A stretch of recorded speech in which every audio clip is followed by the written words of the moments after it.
ژوند چې مو بدرنګ دی. یو شمېر ځابلمشت سپین ږیري ځوانان او مېرمنې د بین الافغاني خبرو د پیلېدو او د روان تاوتریخوالي د مخنیوي په موخه د ښار واټونو ته راوتلي وو. لاریونوال وایي روانو جګړو او وژنو د روحي پلوه سخت زیانمن کړي او تمه لري چې روانه جګړه په سوله بدله سي.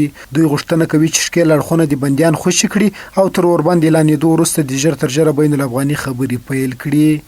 هغوی وویل په هېواد کې د هر ډول جګړې پر خلاف یو. زما وروره ده، ستا وروره ده، بل وروره ده، ټوله ناکې مړه کېږي پر سړک پراته وي. دا که ښځې دي که نر دي که کوچنیان دي ټول اعصاب خراب شول. دا ښځې لاسته چې بیرانې دي تر دا اوسه پورې مړه لیدله. غوښتنه مې دغه ده د هم د حکومت څخه هم د طالبانو څخه غوښتنه ده چې بس د بلا وینې مه تویوئ، د خدای په لیاس سیاست بلا مه کونډوئ. تاسو خو شهیدان سئ مړه سئ بلا تاسو تللی زغمونه ټول ښځو ته پاته دي. کوچني مؤمنان مو څوک خواست کوي او افغانۍ لا نه ورکوي، څوک په چپلاخ ورکوي، تعلیم نشته. او دغه ولس وژنه دا اور بل جنګونه ټول مسلمان سره در په دره که دکاندار ده که ډاکټر ده که بل د بازار کې ټول در په دره دي، ټول د ویر په ټغر ناست.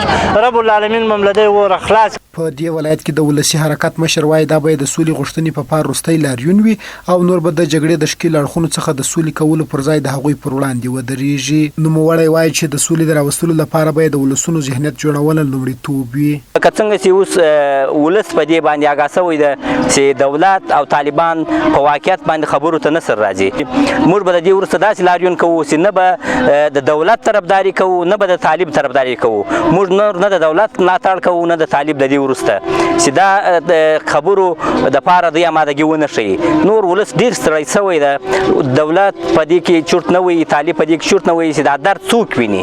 نو موږ دغه اخري لاریون ده انشاءالله موږ به بیا د دې وروسته د خلکو د ذهنیت جوړولو دپاره کار کوو. د سولې غوښتنې په پار دا ولسي حرکت په داسې حال کې ترسره کیږي چې تمه د افغان دولت او وسلوال طالبان په خپلو کې د سولې خبرې پیل کړي.